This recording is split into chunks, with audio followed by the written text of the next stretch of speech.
All right, good morning. This is Math 1314. It's February 26th. A couple of announcements to start off the day. First of all, remember, and I did send out a remind message about this yesterday, that WebAssign homework is due today, sections 4.1 and 5.1. That's on linear functions and quadratic functions.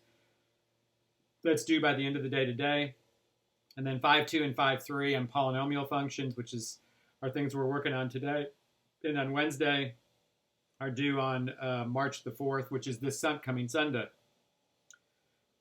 But remember, I do have online office hours, so let me, I try to remind you guys of that. I probably haven't recently, but remember Tuesday, Wednesday, Thursday from 11 to noon, and then Sundays and Tuesdays from 8:30 to 9:30 in the evening, and then there's other times by appointment. And I have made a few appointments during the semester to meet people outside of those hours in my WebEx room.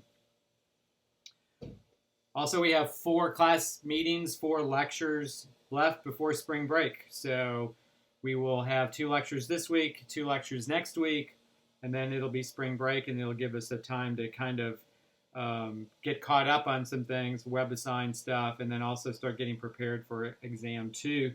The Exam 2 review will be up next week. So let me go ahead and write that here to kind of remind everybody. But the Exam 2 review will be posted next week.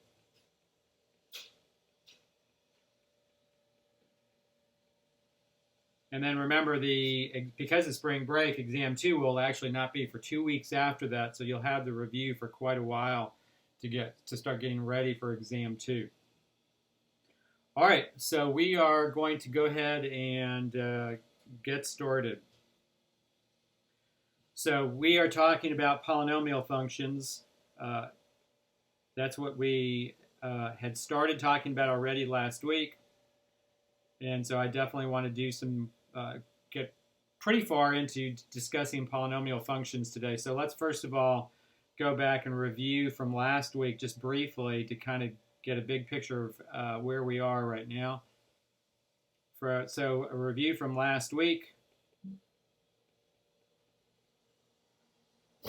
And recall what we've done so far is we have taken polynomials. So like, let's say I have f of x is 2x cubed minus 3x squared plus 6x minus 5. Mainly, the main idea is we've talked about what we called the leading coefficient test last time. And so the leading coefficient test allows us to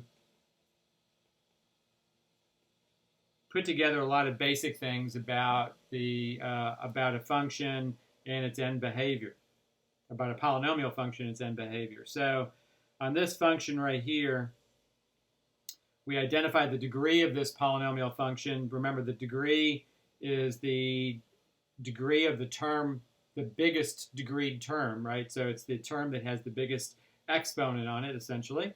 So 2x cubed that's the biggest degreed term, so the degree of this polynomial is 3. And the leading coefficient for this polynomial is the coefficient of the x cubed term, and so that would be positive 2. We don't really even care that it's positive 2 necessarily. We care more that it's just positive. And then we started talking about putting this information together and talk about what we call the end behavior for the function. And remember that the end behavior for the function, it relates to the degree of the function, whether the degree is even or odd, and the leading coefficient, whether the leading coefficient is positive or negative. And so remember, the leading coefficient test relates to the degree, whether the degree is even or odd. And remember, if the degree is even, then the end behavior kind of mimics the end behavior for the square function. And if the degree is odd, the end behavior kind of mimics the cube function, right? So this is, remember, x squared, and this is x cubed. So you kind of keep those things in mind. So the degree, it depends on whether it's even or odd. The leading coefficient depends on whether it is positive or negative, right? Positive just means the graph opens the way the x squared and x cubed open, and if the leading coefficient is negative, then it's a reflection of that. So the end behavior for this function, because it's an odd degree function, it's odd degree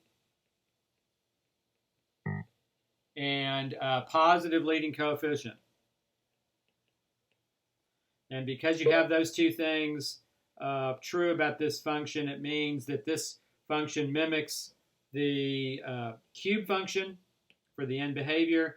And so that means the graph should be falling as you move off to the left and rising as you move off to the right. You should have an end behavior that looks like that. And then remember what we've talked about is there's a way, and sometimes you'll see this on WebAssign, you'll see them talk about it like this, that as x goes to negative infinity, that means as you move off to the left, right, then f of x or y is going to, and in this case what's happening, as you go off to the left, the graph is dropping, it's going down, so the y value is going to be a bigger and bigger negative number. So you'll see either f of x goes to negative infinity or you'll see y goes to negative infinity, one or the other. And as x goes to the right, in other words, as x goes to positive infinity, that means the graph's moving off to the right. And then you're just looking at the end behavior that you've just drawn out, and you see that f of x should be positive infinity here, or y should be going to positive infinity. Right? It just means that the graph's going up as you move off to the right. So as you move off to the left, the graph's going down. As you move off to the right, the graph's going up. That's what we're talking about with the end behavior. And with the end behavior, I'd like you to be able to deal with this both ways. I'd like you to be able to just sketch it out like I did in the middle of your screen right there. And I'd also like you to be able to write it out as x goes to negative infinity, what happens to y, and as x goes to positive infinity, what happens to y. All right, so this is kind of where we are right now, as we've talked a lot about the degree, leading coefficient, and behavior. And that's where we are with this. Now, I do want to work one more example just to remind you that sometimes the function is not written out in terms as a bunch of addition and subtraction problems, but instead it's written out in factored form. So for example, if we have f of x is 3x minus 1 times x plus 2 times, let's say we have 3 minus x times x plus 1. Kind of long and drawn out, but it's written out in factored form. So since this is written out in factored form, to find the degree of this function, right, you have to look at the degree of each factor.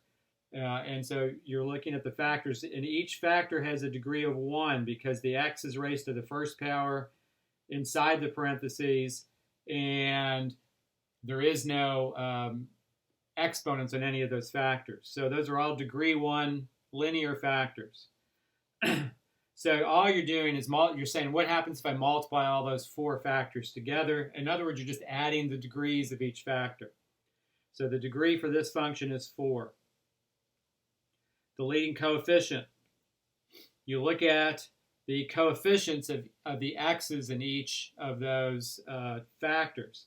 And what you get, though, you have to be careful here that the leading coefficients, so here's the degrees up here, the leading coefficients for each of those factors are 3, positive 1, negative 1, and positive 1, right? You're looking at the coefficients of all the x terms in each of those factors. And so when you multiply those out, notice you do get a negative number. You get a negative 3 in particular. So the leading coefficient for this function is negative. It's negative 3 in particular. All right, and then we are ready to write out the end behavior. Based on that information, we are able to write out the end behavior for this function. So this is an even degree function with a positive, not a positive, with a negative leading coefficient. And because, okay, Cynthia, what's your question? So I got lost after you said degree 4 and leading coefficient -3. Why the leading coefficient's negative 3? That 1, 2, and the degree. I'm Oh, assuming because you added 1 plus 1 plus 1 plus 1. that's right. And that's exactly right. It's because you're adding the degrees of each of the factors. And see, look, this is a different way that the function's written than the first one. The first one was just written out as a bunch of terms, additions and subtractions, but this one was written out as all multiplications.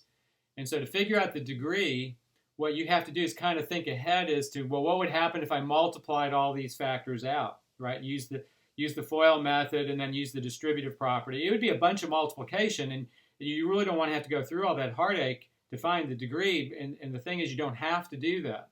You just, if it's written in factored form as a multiplication problem, then you just find the degree of each individual factor, and then you add them together. Right, and that would give you the degree, because that's how you multiply exponents, right? If you take x squared times x cubed, for example, how do you multiply those together? Well, you multiply them by adding the exponents, right, to get 5. So that's all I'm doing with the degrees here, is I'm just adding all the degrees of each of those factors together. Okay, and the leading coefficient? Well, so now with the leading coefficient, look at the x's inside of each of those factors, because that's what controls the leading coefficient, right? You want to look at what the x to the 4th term's coefficient is going to be. So you'll just look at all the x's in there. And so in the first factor, the coefficient of the x is a 3. The second factor, that's 1x plus 2, and so that leading coefficient's a 1. The third factor is the tricky one, because the third factor is written backwards from the other 3. It's 3 minus x. So, but what's the coefficient of the x? What's the number in front of the x there? Well, it's a negative 1. Yeah. And so that's why I've got this negative 1 written right here, because that's the coefficient of that x right there. So you just multiplied those? Yep. That's exactly right.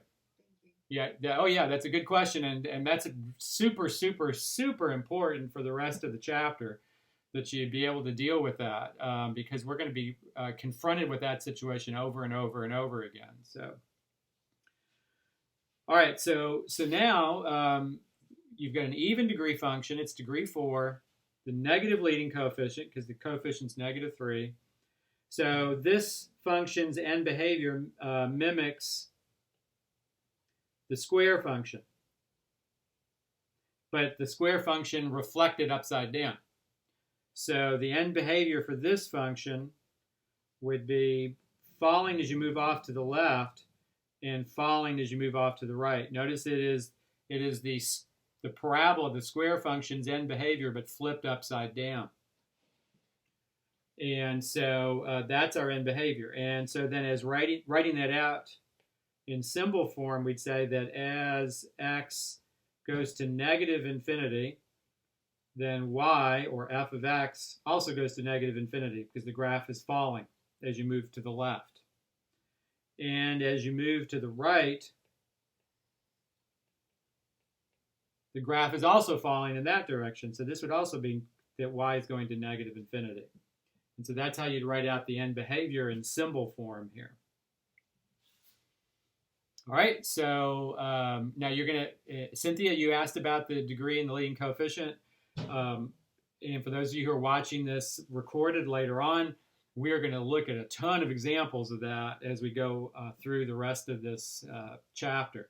So you're going to see that over and over again, and so you'll get a lot of practice with that, and it will become very natural to you as we go further and further through this. I believe that will be true. So, all right, so that's where we're sitting right now. So what I want to do is start gradually piecing more information together about these functions, and actually start looking at the graphs of these functions, not just sketching the end behavior, but going further with this and looking at other features of the graph that allow us to make sketches of the graphs. All right, so now to do that, I'm going to ask you to be able to use a graphing calculator in some of this, and so I do want to start talking about graphing calculators a little bit. And I do have some screenshots of some graphing calculators and some things that I want to start talking about here. Now, this is a TI-83 that I've got. That's just because that's the calculator I happen to have sitting around here in the house.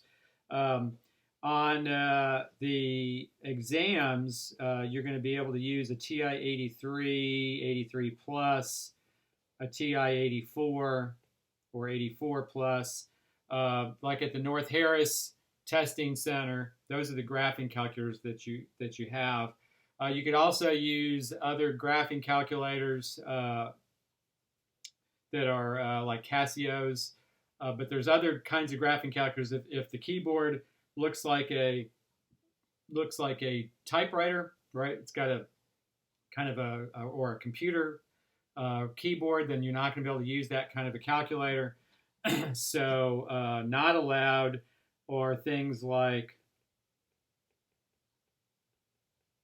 a TI-89, which does some things that I don't really want you to have access to for the material that we're covering, and also something called the TI Inspire. So you're not allowed to use those kinds of calculators. If you do bring in your own graphing calculator, generally speaking, I just want you to use the calculators that are available in the testing center. That's the easiest way to do this. If you're in a position where you have to use your own calculator, the memory is going to have to be cleared on the calculator before you can use it on an exam. And as always, you're going to have to show all of your work. All of your work is going to have to support the answer that you've given.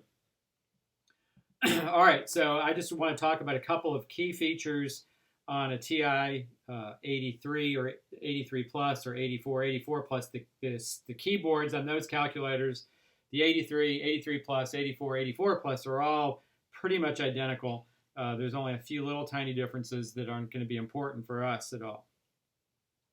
So a couple of things to point out. First of all, when you're entering functions, you obviously need to know where the X key is right there, right? So there's the X key, like that.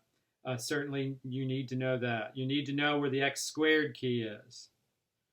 So in other words, and I'm not going to say X squared key, that's just the square key. So that squares whatever you have just entered, like that. So that's an important key right there. You need to know where the negative sign is.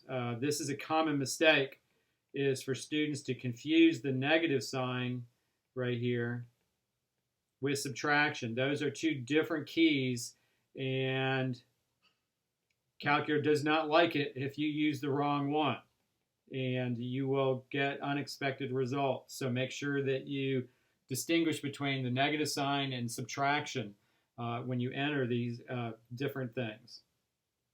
Exponentiation is what I call the caret symbol right there. All right, that's the caret symbol, and so that is exponentiation. So that's how you raise things to powers. Right, that's definitely important. And then let's see if there's anything else in here in particular that you really need here. You obviously need to know where the clear screen is, or the clear button and everything. Some of the other buttons we're going to talk about on a different screen. So those are the main features there. You enter functions in the y equals screen. So I'm going to say entering functions right there. Is that screen right there. The window screen controls what you see. So it controls what is displayed.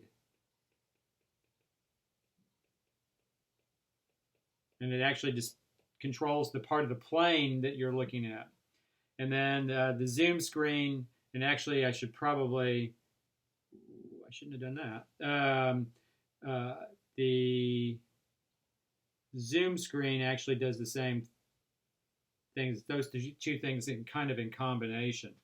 So we'll kind of put both there. Both of those, circle those and put arrows. But those control what is displayed right there. All right, so what we're going to do is we're going to actually look at a function, and we're going to enter it in the calculator, and then look at some things in the calculator, kind of walk through some things here. All right, so the function that we're going to talk about is x plus 2 times 2x minus 1 times x minus 2 squared.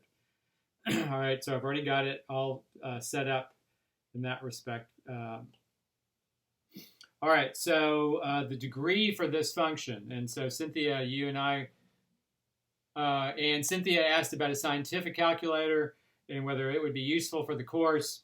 Yeah, a scientific calculator it will be fine for most things, but for the graphing part, that in this chapter in particular that we're going to be using a calculator for, scientific calculator is not going to be as much of a help to you because there are some things about a graph that I'm going to want you to be able to pull off of the graph to help you with some of the work that we're doing.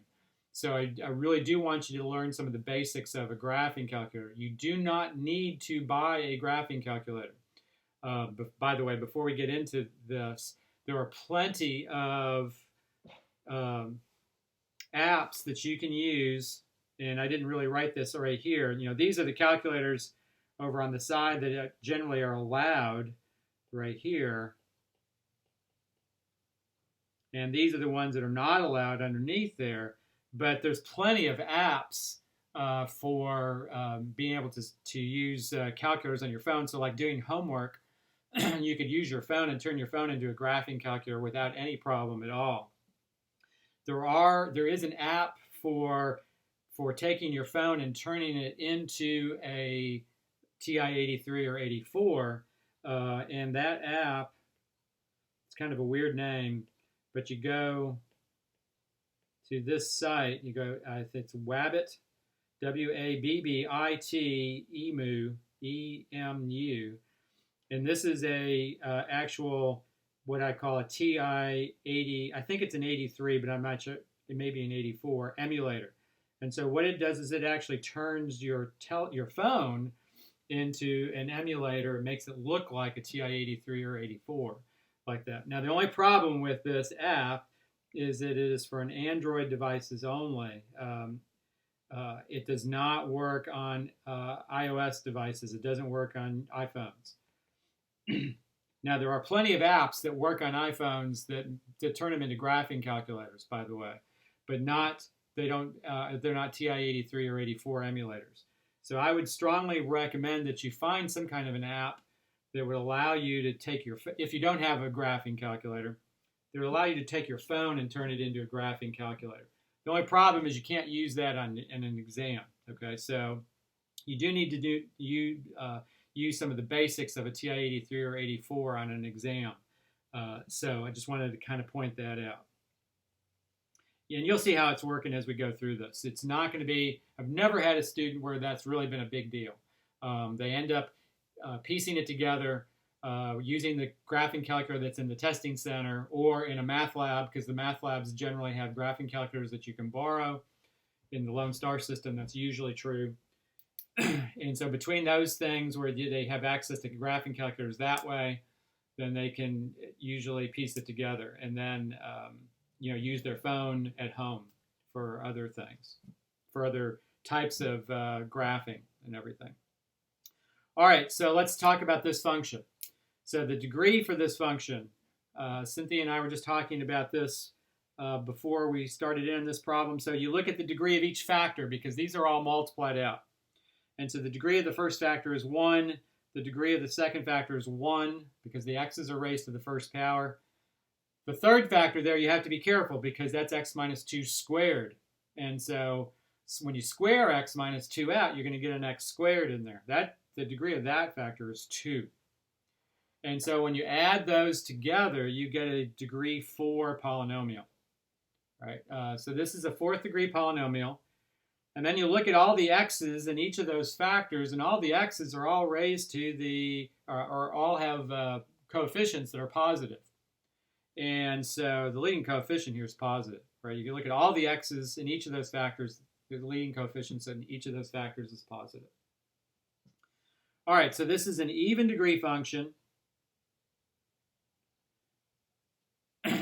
The leading coefficient is positive, and so the end behavior for this function mimics the square function. And so if you move off to the left, the graph should be rising, and if you move off to the right, the graph should be rising. It should just look like the square function, no reflection or anything. Or you would write it like this, that as x goes to negative infinity, as you move off to the left on the graph, y is going to positive infinity. And as x goes to positive infinity, in other words, as you move off to the right on the graph, y is also rising. Y is going to positive infinity. Right? The y value controls whether you're going up or you're going down. Right? So if the y value is going to infinity, the graph's going to typically be rising in this context. So, all right. So now that's where we are so far. So now what I want to move on to, some new material now, is let's start talking about looking at the zeros for these functions and the x-intercepts and the y-intercepts. Now, so a little bit of background here. We have talked about the word zero before when we talked about quadratic functions. And remember, zeros are where f of x is equal to 0 or y is equal to 0. Right? And so notice in this factored form, because this function's factored, this is actually an easy problem to solve, because when you substitute 0 for f of x or 0 for y, you get this equation.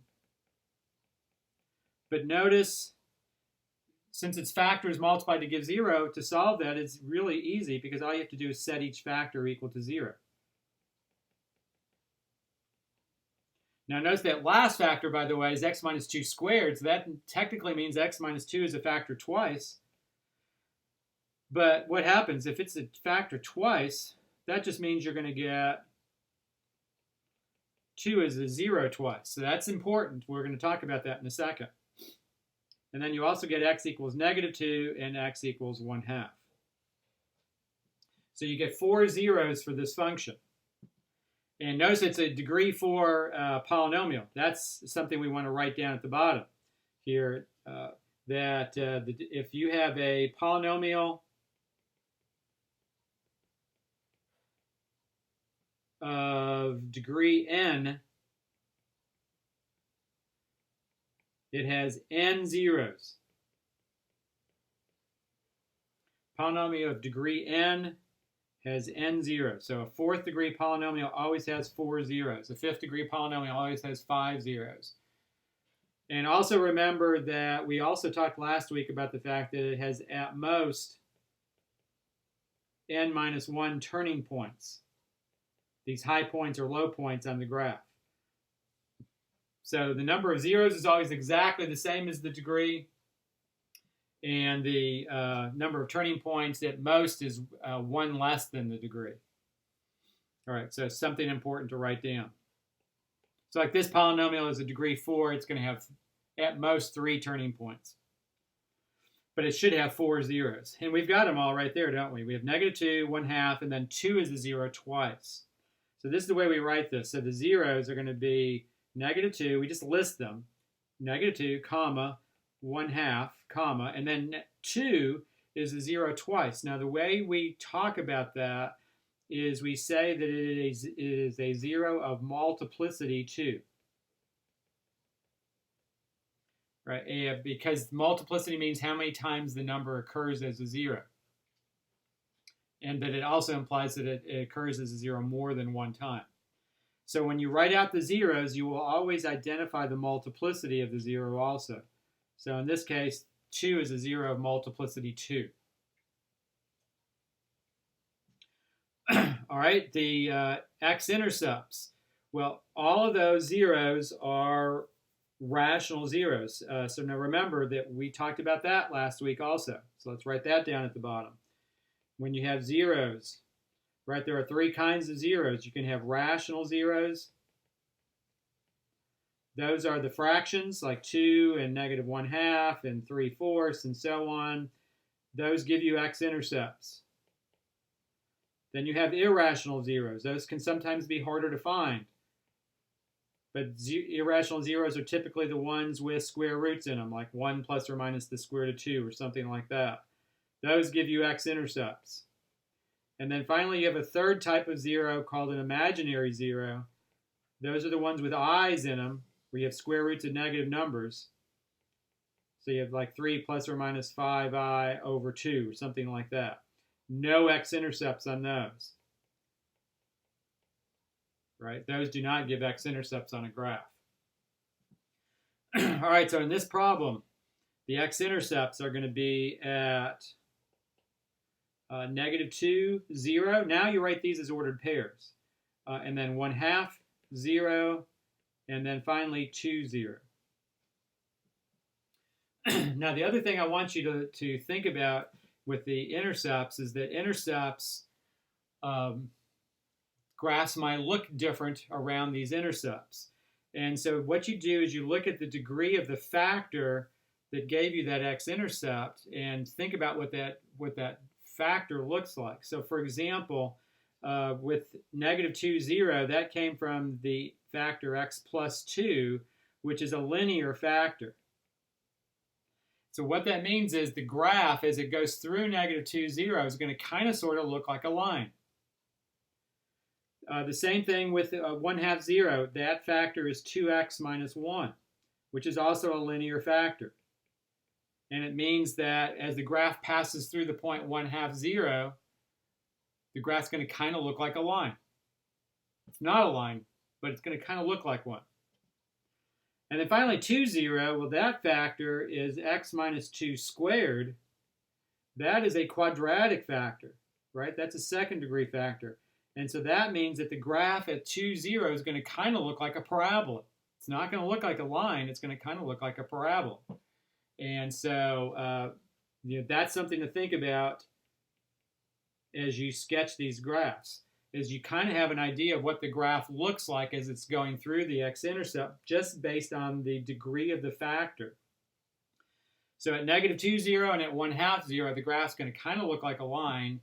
And at 2, 0, because that was a quadratic factor, the graph's going to kind of look like a parabola. And you're going to see that in a minute when we look at the graph. Finally, the y-intercept. Remember how you find y-intercepts is you simply set x equals 0 in the equation. So you get, and let me put that in red here. So you have y equals, and this would be 0 plus 2 times 2 times 0 minus 1 times 0 minus 2 squared. Like that, right? Every place I see an x, I put a 2. I put a 0. So you get y equals 2 times -1. And be careful, that last factor, that's 0 minus 2 is -2, but squared would be 4. A lot of times I'll see students forget to square it. And so you get -8 when you do that arithmetic. You're multiplying that out. And so this y-intercept here is at 0, -8. It will not be uncommon for us to see y-intercepts where the numbers are kind of big, so kind of keep that in mind.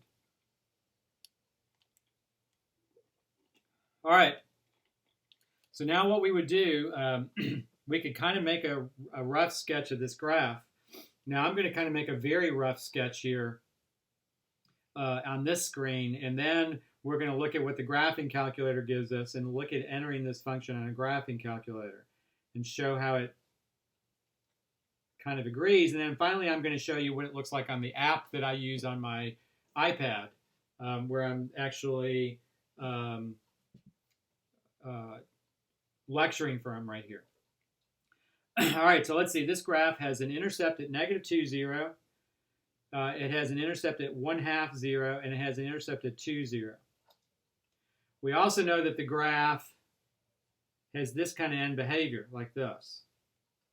Right? And so that gives us an idea of what the graph must do as far as on the ends. And then we also know that the graph kind of looks like a line at 2, 0, kind of looks like a line at 1/2, 0, and kind of looks like a parabola at 2, 0. So this is what the graph has to do. It has to fall, crosses this intercept, and kind of looks like a line. And then somewhere along the line, what's it going to have to do? It's going to have to turn, and it's going to have to cross the y-axis at 0, -8, and then it's got to cross this intercept right here, and it kind of looks like a line right there. So when I say kind of looks like a line, notice in both cases, the graph kind of passing through in a linear fashion through each of those intercepts like that. And now what's going to happen? The graph is going to have to turn somewhere again. It has to turn. There's no way around it. Because it's got to come back down to this intercept here. But at this intercept, the graph kind of looks like a parabola. And then it's got to turn there again and then starts to rise. And notice that agrees with the end behavior. So that should be the general shape of this graph. Now, I have not identified where these turning points are. That's not one thing we're going to be able to tell from this work we're doing. Our calculator would help us with that a little bit more. I just want you to get kind of close on those. So notice that graph kind of looks like a line. This graph at that intercept. At this intercept, the graph kind of looks like a line. But then finally at the intercept at 2, 0, the graph kind of looks like a parabola. It means, in other words, that there's a turning point at that particular intercept. All right? So that's kind of an analysis of the graph. Notice the turning points agree with what we've talked about. This is a 4th degree polynomial. This one has 3 turning points, which makes sense that a 4th degree polynomial would have 3 turning points. All right, so now let's move on to kind of looking at the same function with a graphing calculator. So first of all, if you're going to enter this function, now notice I've got it entered on my calculator right here. And so you enter functions in the y equals screen. So what you do is you go to the y equals screen, and that's where you enter functions right there. And you might want to clear anything. There's the clear button right there. And you might, if there was something in the calculator already, you might want to clear it. You put the cursor on there and you clear functions using that clear button right there.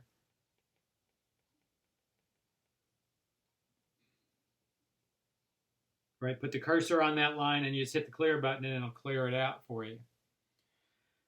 All right, notice that, so the X key, I had to use the X key to enter this function. So there's the X key. Also, I had to use the exponent key, or the square key in particular here. So I used that as I entered this function, right? And then I used parentheses and then, kind of went from there. And that these are all entered in the y equals screen right here.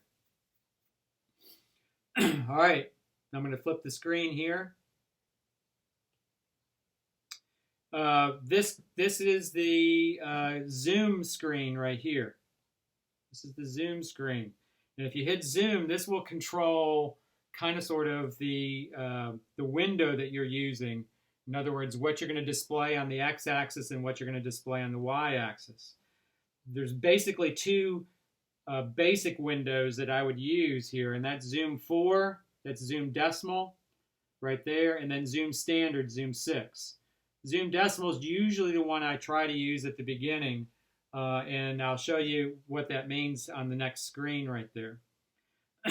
Zoom decimal is a nice one for tracing on the graph because you can actually pick up x and y values that are nice x and y values easily. The standard viewing window, not quite as much. Still not a bad window, but those are the 2 that we're going to use the most. Well, those are really going to be the only 2 special windows that we're going to use. Now, this is the zoom decimal window right here. And zoom decimal always has these values. And so notice that the x value goes from negative 4.7 to 4.7. So what that means is that if you were going to sketch a graph in the decimal viewing window,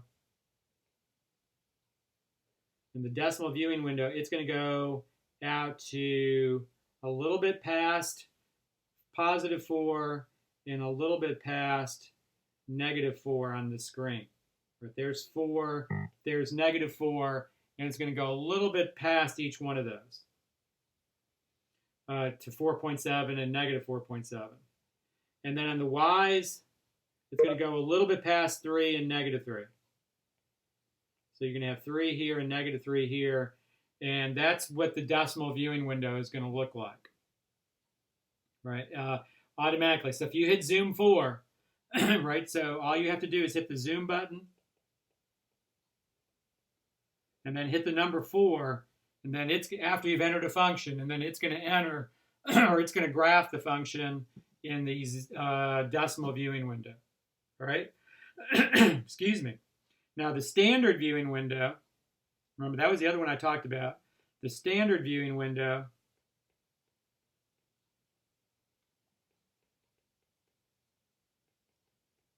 is zoom 6. So you hit the zoom button and then you hit the number 6. And the standard viewing window goes from -10 to 10 on the x's and from -10 to 10 on the y's, right? And that can be sometimes a better window depending on the graph. But for our purposes, typically zoom decimal is going to be able to deal with the graph efficiently.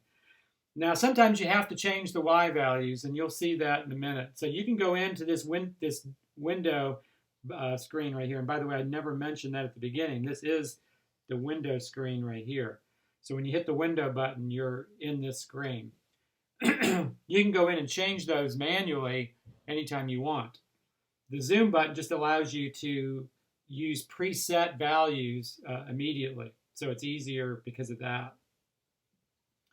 All right, so in our particular function, so we've entered the function, right? On this screen right here, we've entered the function. We've talked about which window we're going to use, and we're going to use the decimal viewing window right there.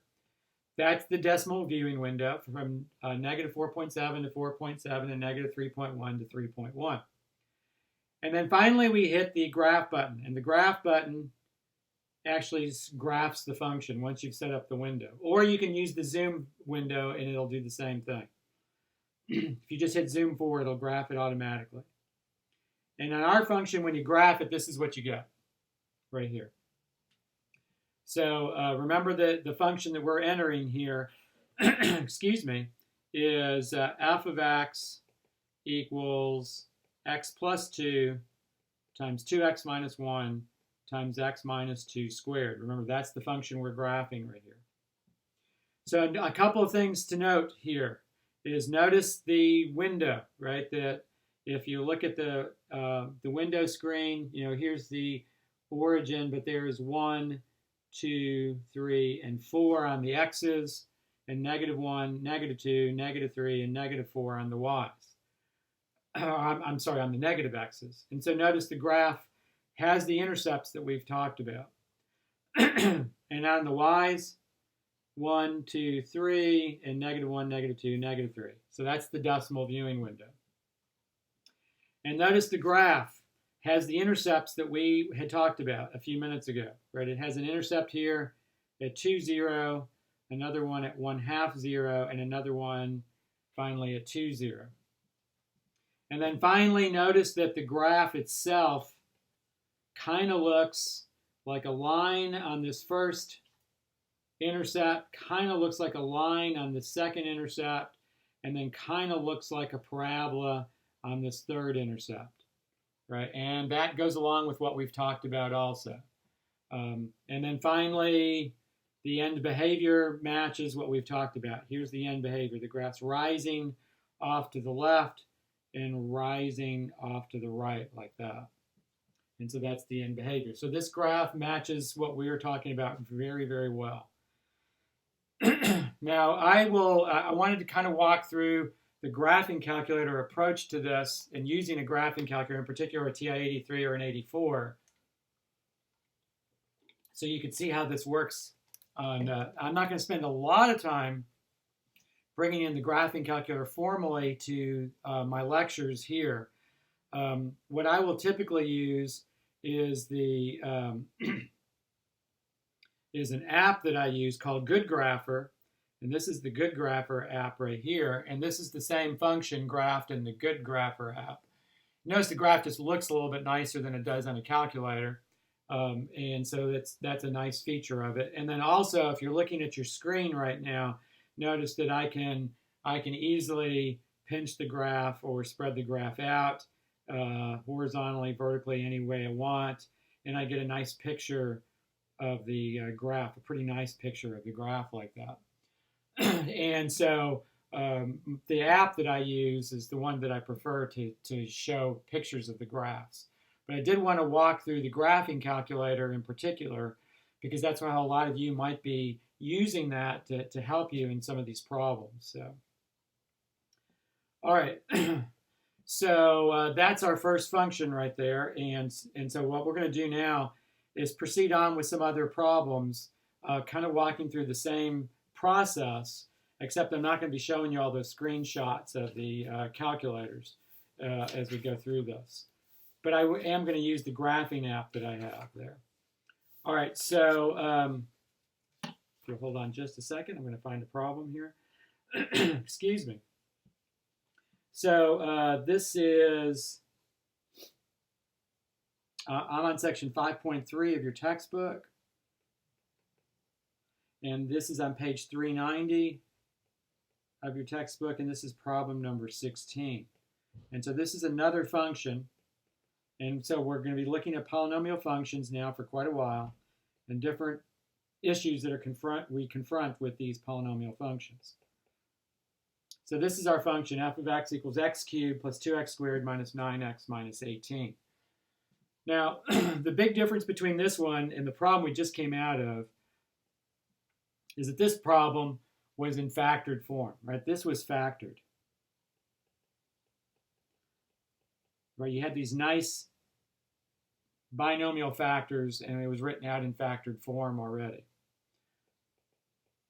All right, this function is not in factored form,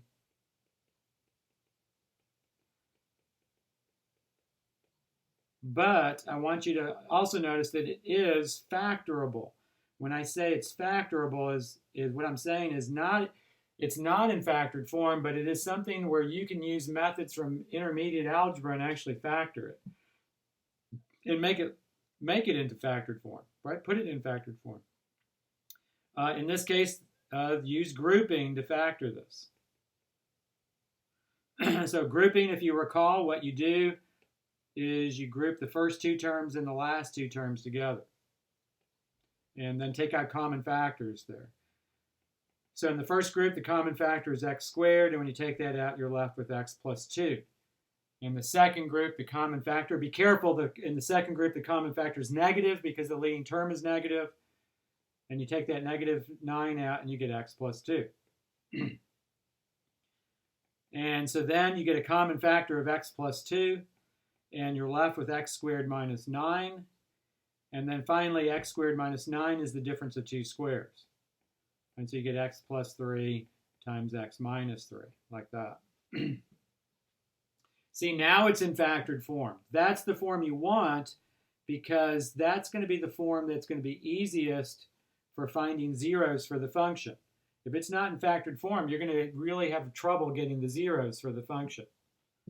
All right, so now let's write down the stuff that we've been talking about. So the degree of this function. So now you've got the function written in two different forms. You've got this factored form that you can be looking at. And then you also have just the original form where you just have a bunch of terms. Either way, you can find the degree of the function. And either way here, you get that this function is degree 3, third degree polynomial.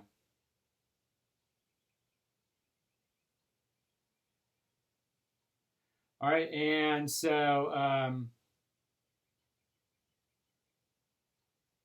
so then the next thing we're going to look at. All right, Cynthia, I got your message. So and Cynthia, my experience is that in a situation, these kinds of things with polynomial functions, the more examples you see, the more it starts to make sense. And so we just worked through the very first example.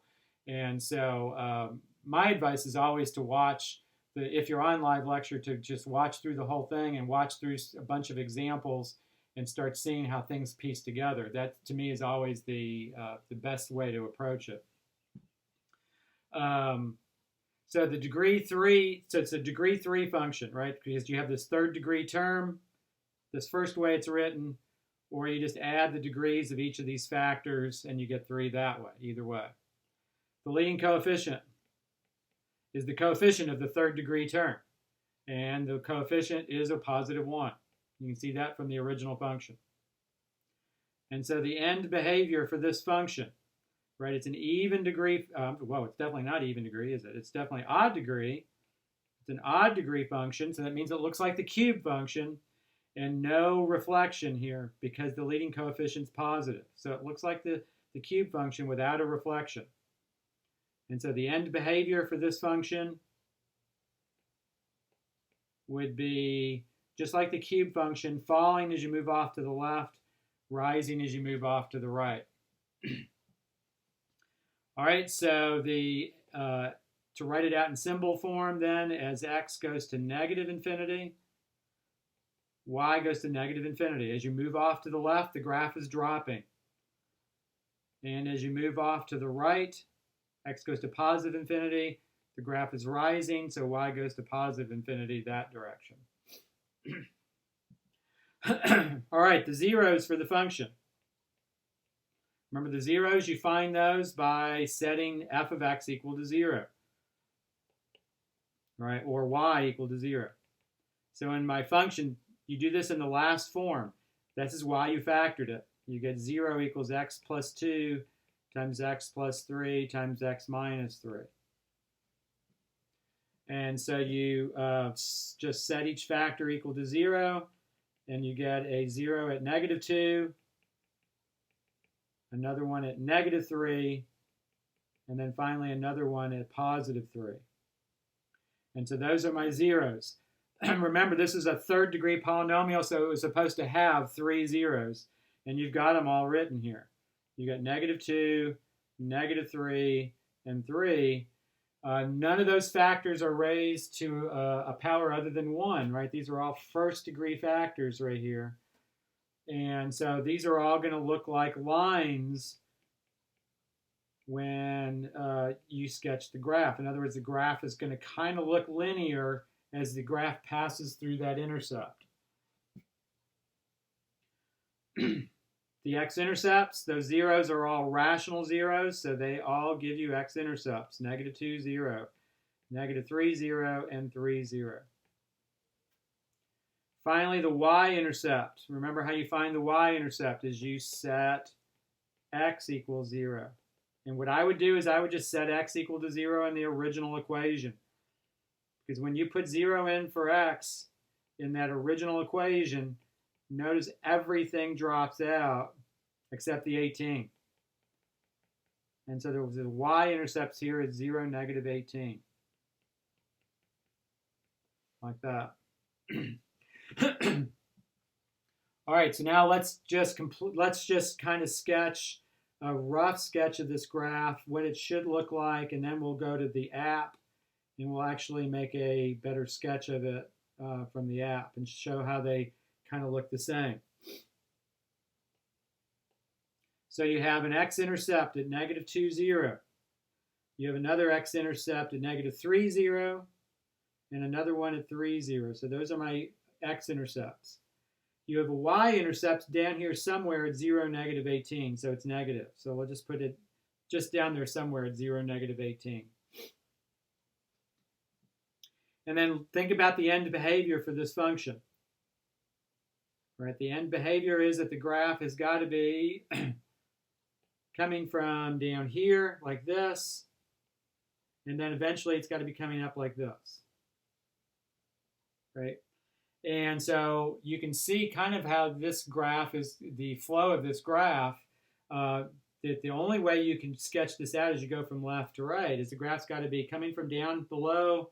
It's got to pass as a line through that intercept, but then the graph's got to turn in order to get this next intercept. The graph looks like a line there. Now we have no idea how low this graph goes, but we know somewhere in here it's going to have to turn again. And probably what actually happens here is the graph kind of goes maybe like this. We don't know where this turning point is down here. It could be at 0, negative 18. Probably not. Probably somewhere else. And the graph's going to have to turn and come back through that intercept. And then notice the end behavior agrees with what we've talked about at the beginning here, that the end behavior, the graph's falling this way, and rising this way. That's got to be what happens. And this graph has to have 2 turning points in it. All right. And so, and notice again that the graph looks like a line as you're going through each of these intercepts. Kind of looks linear. I'm not saying it is linear. I'm saying it kind of looks like that. Kind of reminds you of a line because of those 3 linear factors there. All right, so now that's kind of a rough sketch of the graph. Let's look at it on the app that I'm using here.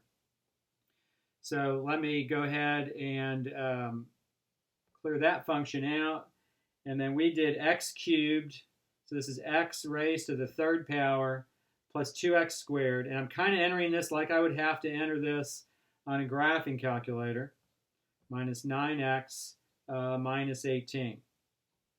So you can kind of see the function being entered there. And what I do is once I've entered it in an app or on a calculator, is always step back after I've entered it, say, hey, if what I typed, is that really the function I'm trying to sketch, right? Which this one is, x cubed plus 2x squared minus 9x minus 18.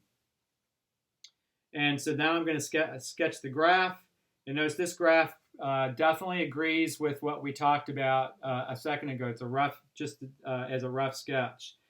The graph kind of looks like a line as you go through -3 and -2. It's got a turning point in between there. We are not determining where that turning point is. So don't get too hyped up about the turning point, though. What can you see there is that the turning point between -3 and -2, it is sitting there somewhere probably around between 1 and 2. If you're looking at the scale there, right, you can see that it's somewhere between 1 and 2. And then the y-intercept, if I went down far enough, I could see that the graph crosses at 0, -18 like it's supposed to, right? And then turns again and comes back up here through 3, 0. Now, whether you're using an app like this or a graphing calculator, you ought to be able to fix the screen so that you can get the entire graph or all the important features of the graph on the screen at the same time, which gives you a good picture of the overall shape of the graph, right? Notice it has the right intercepts, -3, -2, and 3. Has a y-intercept at 0, -18. The graph looks like a line as you're going through those various points, those various intercepts at -3, -2, and 3. So it all looks pretty good right there. All right, so let's continue on. So we're going to go on to another example. And if you have a question, don't hesitate to stop me as we're going through this. I'll never have a problem stopping and going back over something again. So you graphed it. What did you graph, like the original equation, or where did you graph? These are the same function right here, Cynthia. And so I'm graphing it either way. The first way I wrote it, this way that I'm pointing to at the very beginning, it's easy to find the degree and the leading coefficient from that form, and also the y-intercept. So that's a nice form to have because it's easy to decide what the degree of the function is, what the leading coefficient is, what the y-intercept is. But if you're going to try to find the zeros, right, you need factors set equal to 0, and I need the factored form.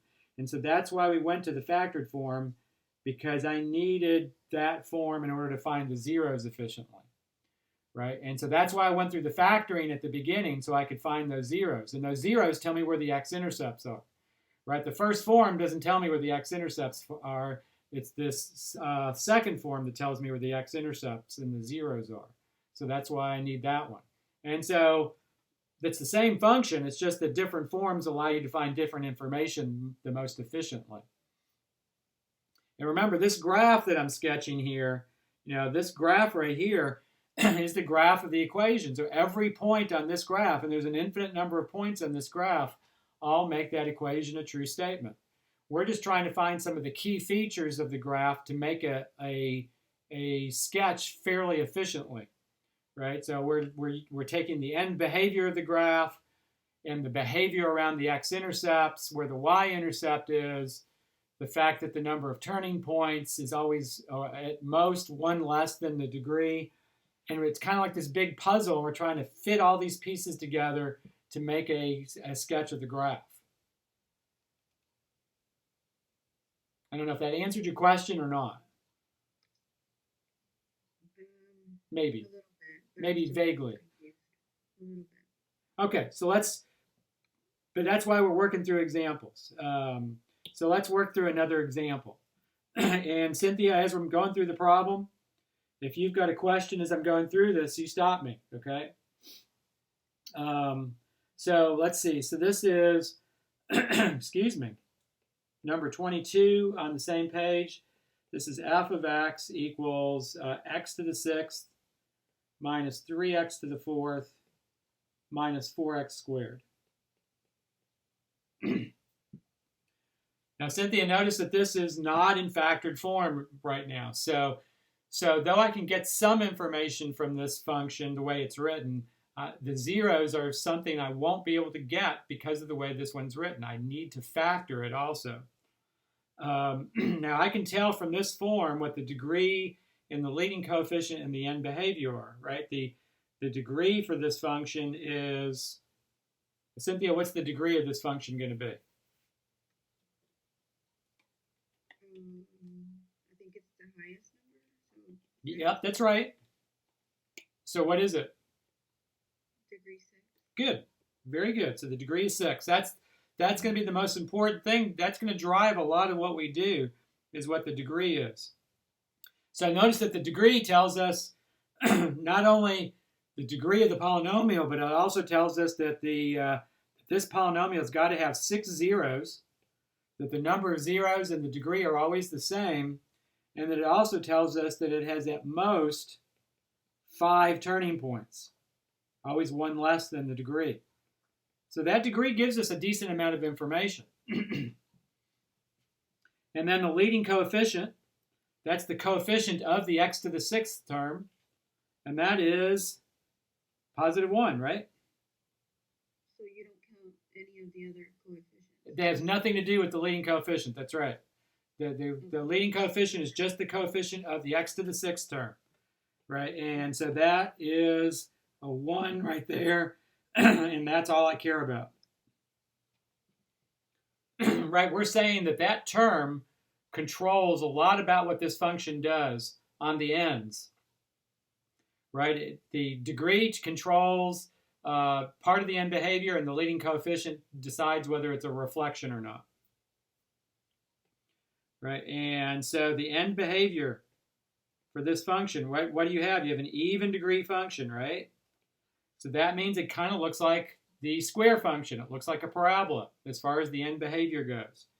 And the leading coefficient being positive means there's no reflection to that parabola. So if they were to be negative, there would be a reflection. And then it would flip upside down, that's right. So since it's a positive leading coefficient, the end behavior for this function, just like the parabola, as you go off to the left, it's rising, and as you go off to the right, it's rising.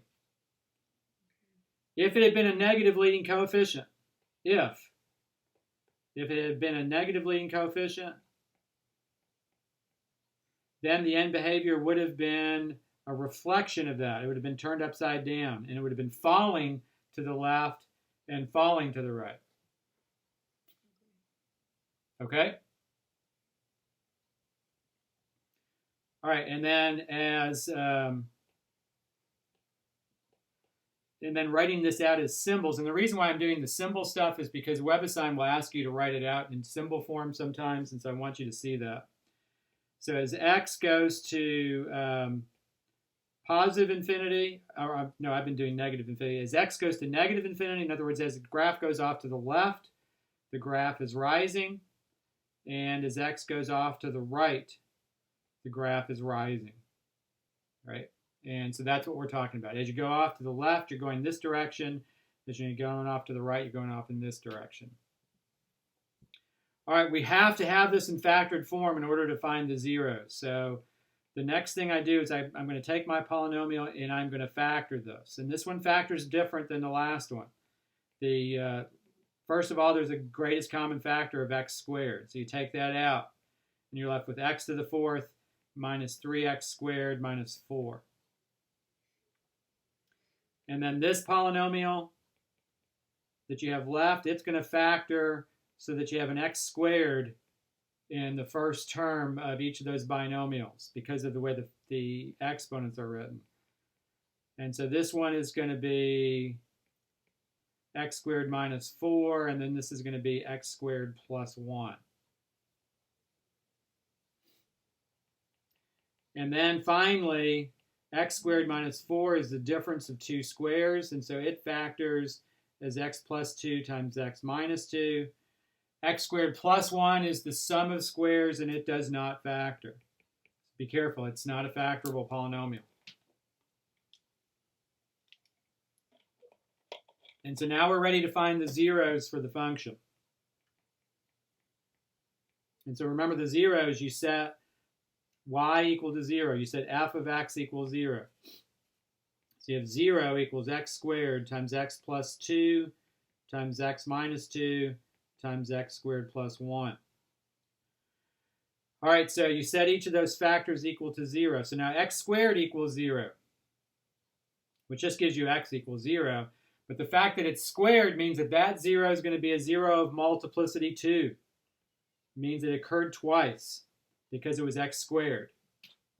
And notice the multiplicity is just the exponent that's on the factor, right? So since it's x squared, it's going to be multiplicity 2. If it had been x to the 4th, it would have been multiplicity 4. That just tells you how many times 0 is a 0 for this function. And then x plus 2 equals 0 gives you x equals negative 2. X minus 2 equals 0 gives you x equals 2. And then this last factor, this is something that's new that we haven't seen before. You have x squared plus 1 equals 0. So you use the square root method and you get x squared equals negative 1, or x equals plus or minus the square root of negative 1. And that's I, right? So those are imaginary zeros. You get plus or minus I. And so the zeros, we have them, all 6 of them accounted for. You get x equals 0, but that's 0 of multiplicity 2. There's 2 zeros there.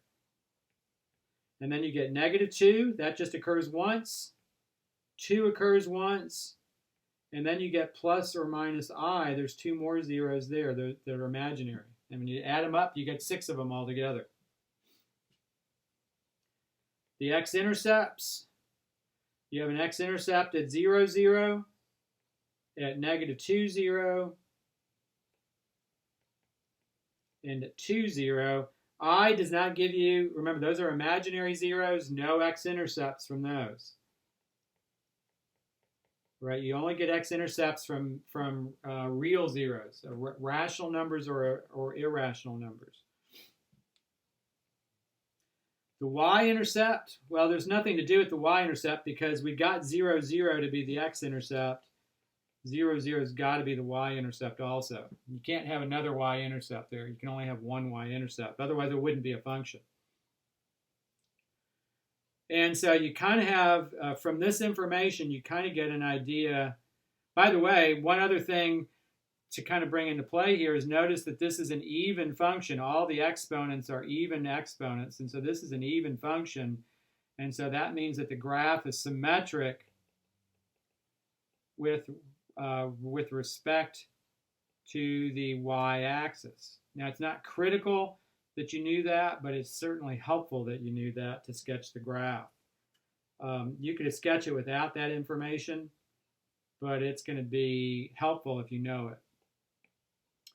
And so what do you get here? You get an intercept at negative 2, 0, and 2, 0, another one at 0, 0, and you've got end behavior that kind of looks like this. The graph is rising off to the left and rising off to the right.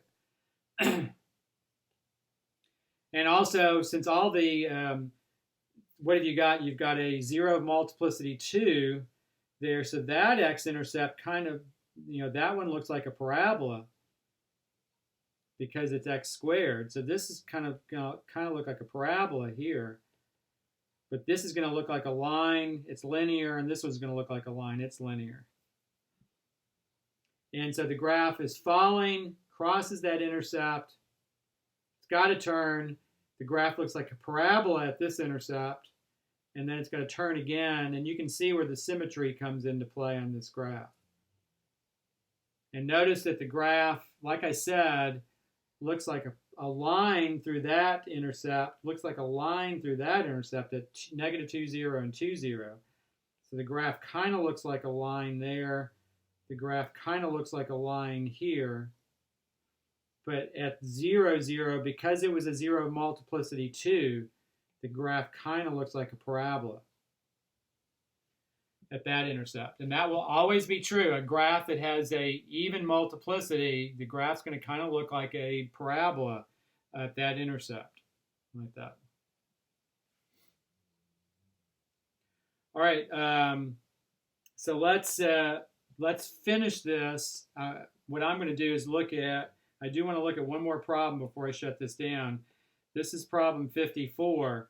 And in 54, and I think this is helpful to go backwards, 54, you're actually given a graph and then asked to write some information down about that graph. So let's see what we can write down here.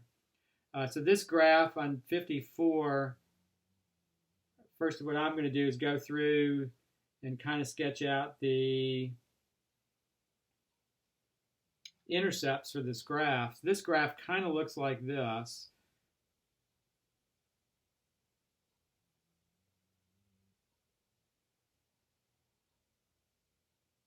All right, so that's the sketch of the graph. So let's see what we can write down right here. First of all, kind of working backwards here a little bit.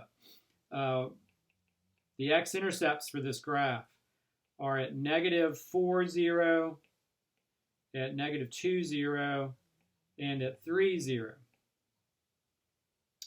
Now what happens, the graph kind of looks like, we could actually build the function from this information, or at least some of the function from this information. The y-intercept is at 0, 3. Now the fact that the x-intercepts are at negative 4, negative 2, and 3 tell us that the zeros for this function are at x equals negative 4, negative 2, and at 3, but notice that at 3, the graph kind of looks like a parabola, right? Right in here, the graph kind of looks like a parabola right there. And so notice at 3, this graph has a 0 of multiplicity 2. Right, that's at 3. Negative 4 and negative 2, the graph kind of looks like a line there, so we expect the graph to be linear at those spots, at those factors. Right, so you could actually write some things down about the function here. That the function, because negative 4 is a 0, x plus 4 would have to be a factor. And because negative 2, 0 is an x-intercept, that x plus 2 would have to be a factor.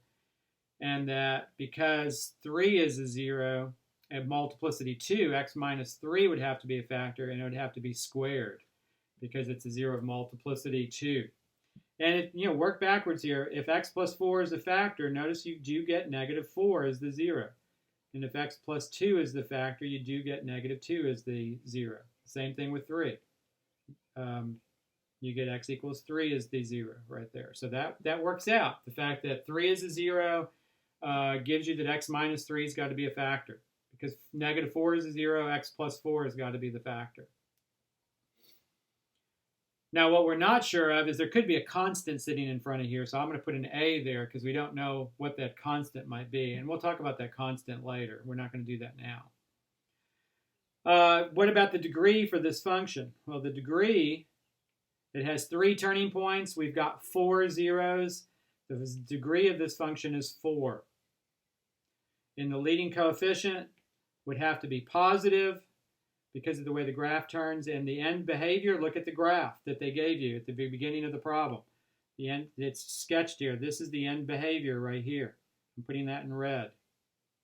Right, so the end behavior has got to be, on this graph, rising as you go off to the left and rising as you go off to the right, because that's what the picture is that they gave us at the beginning of the problem. Notice also that how many turning points this graph has. It has 3 turning points. right? And so that makes sense with a degree 4 polynomial with 4 zeros like that. That works out really well. All right, so what we still have to talk about, and this takes a little bit of time to get through some of this, especially when we bring in the graphing calculators at the beginning, so that's okay. But what we still have to talk about out of this section, out of section 5.3, is we have to talk about the intermediate value theorem and irrational zeros. I haven't talked anything about irrational zeros at all, and so we're going to look at the intermediate value theorem and spend a little bit of time with that. Not a lot, but a little bit. And that's for irrational zeros. Zeros where you can't really identify where they are on the graph specifically as fractions at all. And so that's in section 5.3. And then in 5.4, we need to start looking at how do we find zeros if it's not factorable. If the polynomial is not easily factorable,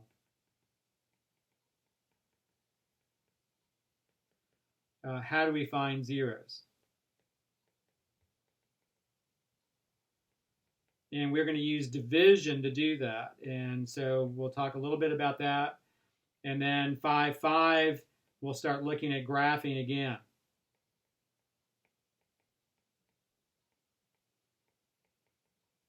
All right, so this is going to be what we're going to be talking about on Wednesday. So 5.3 is not going to take long to do at all. 5.4, that really doesn't take long at all either, because there's not much we're going to do with division. And then so we're going to spend the bulk of our time with 5.5 next time.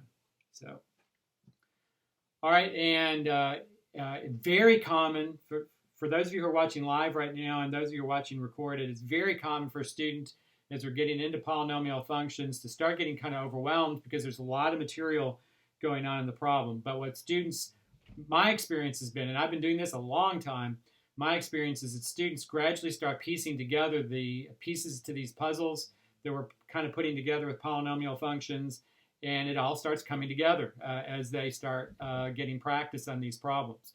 So as long as you practice and do some of the basic problems at the beginning, things will start coming together. My experience is students typically do relatively well on this on exams. So just be patient with it, and you get some practice, and you'll be surprised at how far you can go with this. So, any of you who are live with me right now, are there any questions? I'm good. All right, then.